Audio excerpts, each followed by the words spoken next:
Hey everyone, welcome back for another episode. Today I have the pleasure of speaking with the CEO and founder of Concannon Business Consulting and ConcannonXR, Mark Concannon. ConcannonXR helps companies from automotive to hospitality implement practical solutions utilizing smart glasses, VR, AR, and MR, whose focus is on designing, building, and deploying XR solutions that have an immediate ROI for skills training, remote assistance, and team collaboration. I hope you enjoyed the episode.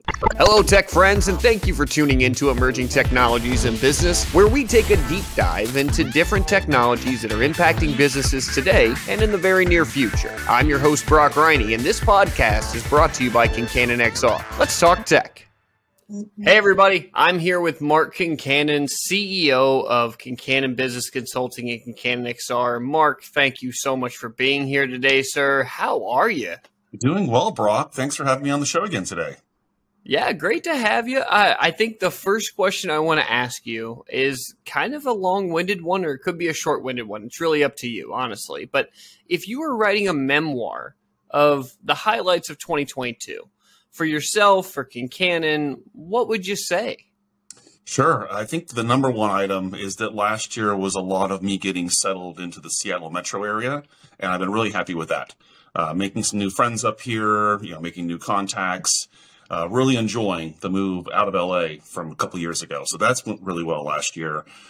For the organization, it's been, I feel like the team's hitting the stride. Brock, I love what you've done here with the podcast. I think we're seeing a lot of success as Matthew leads the team into the next stages. I feel like we've done a great job, so positioned well for myself in Seattle, but also I feel like the organization's positioned well for taking advantage of what I believe will be the maturation of this market finally around XR this year. It's looking good.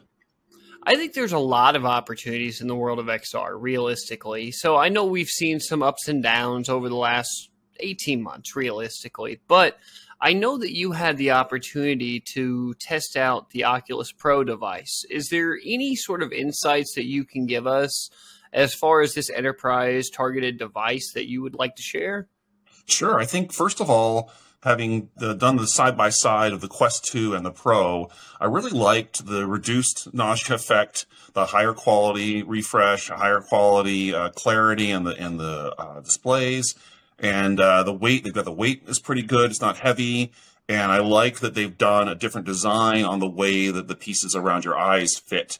So it feels more like an enterprise product and a little less like sort of a toy for your kids, right? Which is really where the Quest 2 started. It's consumer, right? So I think it was good. I think we still have a little ways to go. A little bit lighter, a little bit thinner is coming, and I think that'll be a good step in the right direction. But the Pro was a good intermediate step to bring us a high quality product ready for enterprise.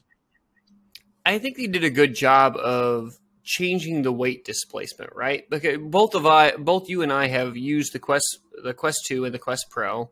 And with them putting the battery in the back or the GPU in the back, it gives that level out of everything that we're talking about. And it just makes it a little bit more comfortable long term. I know that ConcannonXR is working to develop ServiceTrainingXR, and it's being developed by you guys to help in the hospitality sector. So how do you see a training program like that changing the way that hotels and restaurants might onboard new talent or replacement talent, or even new managers who are just getting into a role who may not have those managerial skills yet? Well, I think that's it, is where virtual reality plays so well, is the immersive role-playing soft skills training is a big piece of it's so critical, right, for hospitality. It's that touch point from the consumer. It could be at check-in, it could be on a complaint. If you don't handle it right the first time, you've now damaged that brand, not just your hotel, but the brand it operates under with that customer. And potentially, and we always know the story, if someone's unhappy about an experience, they tell 10 people. If they're happy, they tell one, right? So it doesn't just damage that person's relationship, but then the 10 other people they're going to go tell about it. So VR is really powerful in that space of getting the role playing, getting the experience, training them how you want them to say things, and when you want to escalate versus have it handled by that one touch point. All those are really addressed well. I think that's what we see as the opportunity, and we're getting a really positive response to the modules deployed already. And I think the biggest thing too, Mark, is that the hospitality industry is just got such a high turnover right now. So I can only imagine that those folks who are doing those front desk jobs may only have a minimal amount of training, and there's a lot better ways and a lot newer technology that we can leverage to get them to time of speed faster than we've ever seen before. And I think that's the biggest deal and the biggest change that we're seeing realistically. So I've got to ask you this though too, being real. You've been in this XR industry for 6 years now. It has got to have changed massively during that time. So what industry changes have you seen from 2023, where we are now, to when you first started 6 years ago? It's got to be massive. It has been really big changes. I think the number one item is, if you rewind to 6 years ago, I feel XR was a little bit of a solution looking for a problem, right? It wasn't quite mature yet. The hardware wasn't there yet. It was a concept and it was cool. And there's absolutely people who were early adopters. They got some value from those early days. But here we are 6 years later. The software is matured. The hardware is, cost is coming down. It's better. It's more reliable. So there's a lot of, back to my point earlier, I really believe 2023 is a year where we're seeing the maturation of what XR can offer. And more importantly, it is solution focused. It's not, here's this white screen, what do you want to do with it, right? It's now there's industry specific deployments, very targeted purposes, leverage on scale, and we're seeing the outcomes we expected. So I think that's what I'm seeing this year, is the maturation of the software and hardware has come to a point that we should be ready now to really get the benefits for not just early adopters, but some of the folks that are coming right behind them. And I think we're getting to that point, right? I think we're past the point of early adopters, and now we're kind of hitting this middle phase of companies who kind of want to dip their toe into the world of XR, but some of them are a little tentative to do so. So for those business owners who haven't dipped their toe into the pool yet of XR, is there any sort of advice that you would give them or recommend where they would start? Sure. I think a little bit of it depends on the industry and specifically that business's purpose.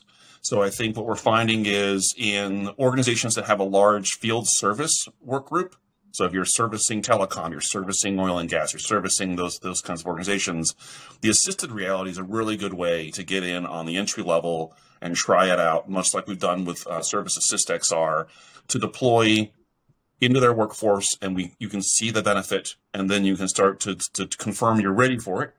You can move on to other phases and expand. If you're more service-oriented, like hospitality we talked about, VR is definitely a great first step, and focus on the soft skills training like we were discussing earlier. So I think those are the two we're seeing are good entry level, easy with high benefit, high ROI, and the adoption, because the hardware is getting more mature, is a lot easier as well. Yeah, and I think the hardest part that we're seeing in the XR world is that folks are trying to fit a device into a need, and I think that's a complete backwards way to think about it, right? So you really want to find the right device for what you need it to do and go from there. So whether that's an assisted reality device like you were talking about with ServiceAssistXR, you're not going to go put a heavy duty machine inside or on a technician's head that can easily be breakable. That doesn't make any sense. You want something that's going to be heavy duty and is going to withstand the test of time, realistically. And I think that's what has led to some of this hesitation in the XR market right now that we've seen. We've seen that some companies are dropping headcount. Things like that have been happening. Those are in the news as of right now. And I think my question to you is, what do you think some of the hesitation is in the market as far as adopting AR, VR, XR? Do you think that something in the XR industry isn't just quite ready to meet expectations yet? Or what do you think on your end? I think there's been a couple pieces. One, a lot of these organizations, there's so much energy spent around getting the people back to the office. Are we right sized to our revenue and cost? So there's been a lot, very heavy operational focus, I feel like, for a lot of executives in the last year or two. I think we're now coming out from under that. To your point, we've got the layoffs are happening. And what's interesting is they'll announce, 10,000 people laid off, but in the background, they're hiring 20,000 new. So some of it's churn, right? They're trying to get rid of some of the old guard and bring in fresh blood, sometimes even at double what they cut. So I think we're in a spot now where what's been holding back XR, like we talked about earlier, is making sure it's solution specific, making sure that the cost benefit is really there, and making sure that the hardware is going to deliver on the software promises. I feel like those three things have materialized, and the organizations are kind of over the distraction of operation efficiency.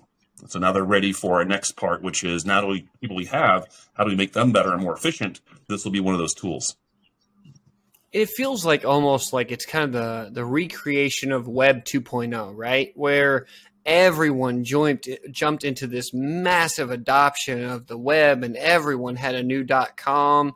And what happened was the reality of things, right? Those things tend to narrow, and some people make it and some people don't.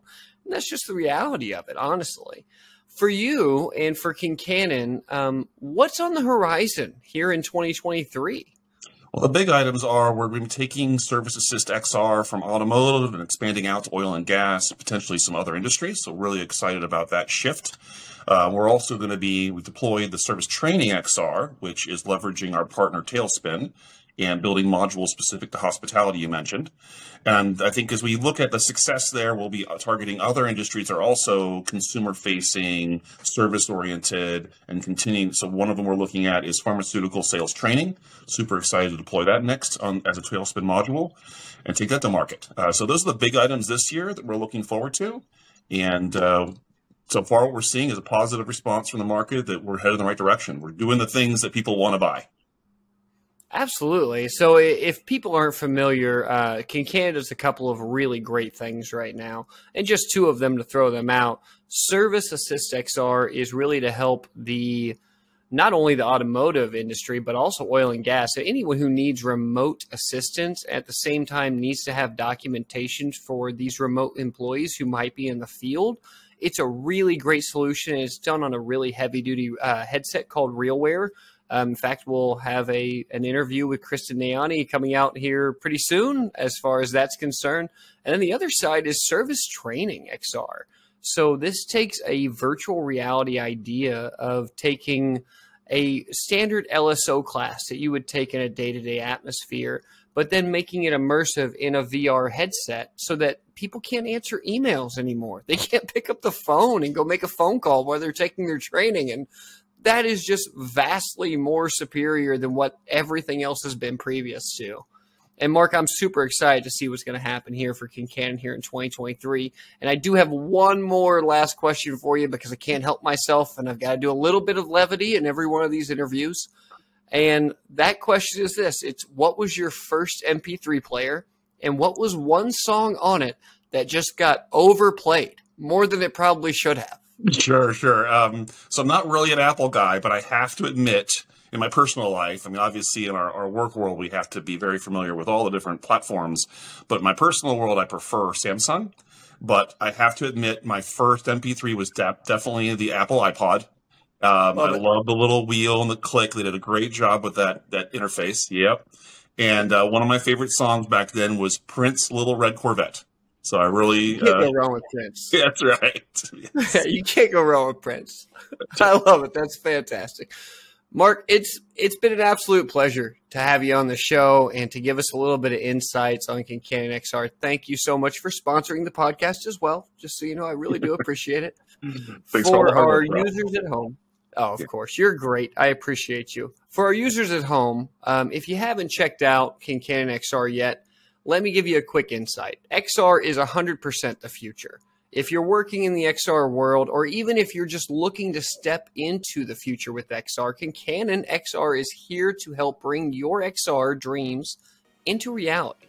Regardless of if you're developing your own XR application or you're looking for a helping hand to take an idea to the next level, Concannon is here to help.